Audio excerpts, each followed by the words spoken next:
Hablamos ahora de medio ambiente porque aunque no nos demos cuenta, cada día al alimentarnos consumimos microplásticos. Muchos proceden del mar porque los peces se los han comido y luego nosotros hacemos lo propio con ellos. Ahora un proyecto en el que participa la Universidad de Las Palmas de Gran Canaria, el proyecto DIPLAS, ha concluido que esos plásticos de muy pequeño tamaño no solo están en la superficie, sino a grandes profundidades marinas. Se han hallado a 1.200 metros bajo el mar. Para conocer la dimensión de este problema vamos a hablar con la investigadora principal del proyecto, que es Daura Vega, y ya nos acompaña en Buenos Días Canarias. Buenos días, Daura. Buenos días. ¿Por qué es importante este hallazgo, que se haya encontrado microplásticos a 1.200 metros de profundidad? Bueno, hasta ahora la comunidad científica se ha centrado principalmente en el estudio en la superficie del océano y en el lecho marino. Los de la superficie del océano llegan a las costas, pero tenemos que tener en cuenta que el océano es muy grande y toda la columna de agua será mucho espacio en el que poder albergar plástico y que este plástico se pueda esconder. Entonces, al final, lo que implica es que el problema puede ser mucho mayor del que hasta ahora se ha abordado. ¿De dónde proceden esos microplásticos? ¿Se ha podido llegar a una conclusión clara o más o menos clara? Sí, las fuentes son diversas. Hay fuentes terrestres del aporte de macroplástico, del plástico grande que se va rompiendo, se va fragmentando hasta fragmentos muy pequeñitos, y también pueden proceder de aportes marítimos propiamente dichos, como pueden ser redes de pesca, sacos que se utilizan en pesquería y, digamos, vertidos directos al mar. ¿Y concretamente de qué zonas del planeta nos vendrían esos microplásticos que llegan a nuestras aguas? Bueno, tenemos que entender que Canarias somos islas oceánicas, que estamos en medio del Atlántico. Entonces, en el Atlántico, igual que en todos los océanos, hay corrientes principales, en este caso el giro subtropical del Atlántico Norte, que hace que se transporte todo lo que existe en el océano, desde larvas de peces hasta, en este caso, basura marina, a lo largo de todo el océano. Y a Canarias nos estará llegando de todas las costas atlánticas, europeas y norteamericanas. También incluso del mar Mediterráneo, ¿no? Más cerquita de nuestro territorio archipelágico, que también nos puede llegar esos residuos, vamos. Sí, nosotros estamos desarrollando ahora mismo una hipótesis porque el mar Mediterráneo es uno de los mares más contaminados que hay en el planeta, eso es un hecho, y el agua mediterránea sale por el estrecho de Gibraltar. En esa salida los plásticos más grandes pues permanecerán flotando en superficie y se transportarán siguiendo las corrientes superficiales. Pero el agua mediterránea, a la salida del estrecho de Gibraltar, sabemos que también se hunde hasta 1.100 metros de profundidad. Eso es algo que se sabe desde hace décadas, pero lo que estamos estudiando ahora es si en ese hundimiento es capaz también de arrastrar pequeñas partículas plásticas, pequeños fragmentos muy chiquititos. Estamos hablando de menores a 1 milímetro, algunos de ellos pueden que ni siquiera sean visibles a simple vista. Tal vez puede que a Canarias, y en esto estamos trabajando, nos esté llegando microplástico a 1.100 metros de profundidad procedente del agua mediterránea. Hay veces que tendemos a pensar que esos microplásticos que llegan al mar son por descuido, porque hay gente que directamente tira esas botellas al mar o se desprende de ellas en una zona, en una papelera, que al final va a terminar llegando al agua. Pero también ustedes han detectado que hay residuos que llegan a las costas y a los fondos marinos que, digamos, proceden del ser humano, pero de una manera involuntaria, ¿no?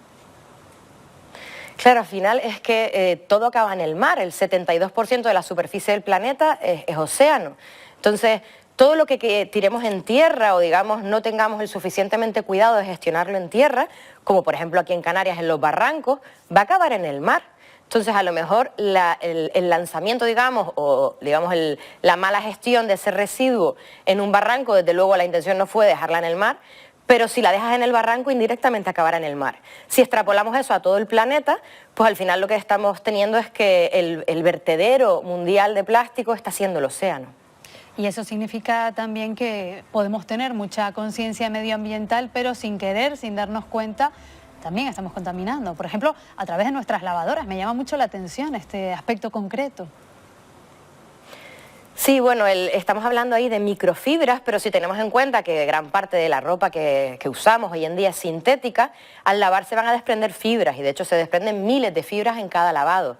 Eso hasta que no se regule de alguna manera y se ponga un filtro a la salida de las lavadoras, eso va para la estación depuradora, que tendrá una cierta capacidad de retención de las fibras, pero no al 100%, y el restante acabará en el mar. ¿Qué daño causa ese material a la biodiversidad marina? Bueno, lo cierto es que todo esto está en estudio.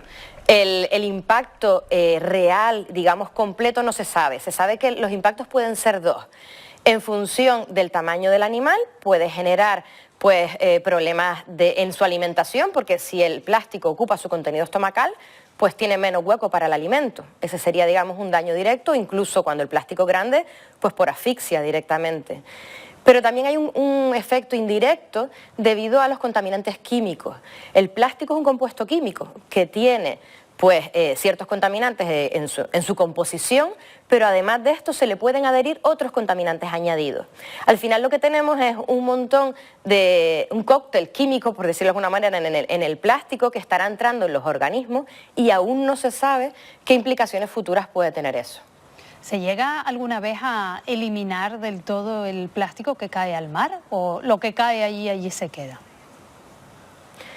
Bueno, lo cierto es que aunque hay varios proyectos a nivel mundial para intentar limpiar, actualmente, y siendo conservadores, se están vertiendo 8 millones de toneladas de plástico al océano a nivel mundial. Posiblemente más, ¿vale? Pero vamos a dar un dato un poco más conservador.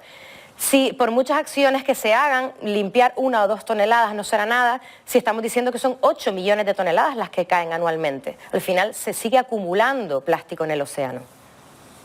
Y además sucede que ese daño que se provoca a la biodiversidad, que nos estabas comentando hace un instante, también se puede, digamos, extender a los seres humanos, ¿no? Que ingerimos ese pescado y de manera indirecta también nos llega ese microplástico a nuestro organismo. Bueno, yo en ese sentido quiero lanzar un mensaje de tranquilidad porque en el caso de los humanos el pescado se limpia, ¿vale? No ingerimos un pescado sin limpiar. No es lo mismo que una orca, ¿vale? Una orca se va a comer el organismo entero, en nuestro caso se limpia. Entonces el microplástico va a estar en el contenido estomacal y eso no lo vamos a ingerir. ¿Y en los, por ejemplo, pescados de gran tamaño, sucede lo mismo? El pescado de gran tamaño a su vez se ha comido al pequeño, ¿vale? Con lo cual eso el proceso se llama biomagnificación. ¿Qué quiere decir esa palabra? Que va a ir acumulándose a lo largo de toda la cadena trófica. Pero el microplástico siempre va a estar en el contenido estomacal o incluso en los grandes se va a desechar, se va a defecar. Ahí el problema que podríamos llegar a tener, y aún no se sabe la influencia, es con los compuestos químicos. Ya una última pregunta por los conocimientos que usted tiene, por lo que ha podido estudiar. ¿Habría alguna zona del planeta donde podríamos tener más tranquilidad con respecto a esa presencia de microplásticos, que esa fuera menor que en otros territorios? Bueno, las concentraciones sí que es verdad que varían en función de los territorios y no solo en función de dónde se vierte más o dónde se tiene una peor gestión, sino sobre todo en función de las corrientes marinas, ¿vale? Se sabe que hay zonas, no en el Atlántico en particular porque no las hay, pero en el Pacífico sí, en el que se tienden a acumular esas basuras.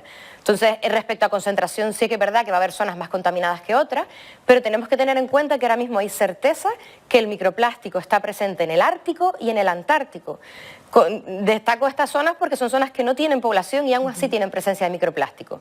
Esto indica que el problema es generalizado, que es totalmente planetario. Pues Daura Vega, investigadora principal del proyecto DIPLAS, gracias por habernos acompañado, por habernos explicado estas cuestiones. Esperemos que poco a poco, entre todos, consigamos que esa presencia de microplásticos cada vez sea menor. Buenos días. Gracias por invitarme.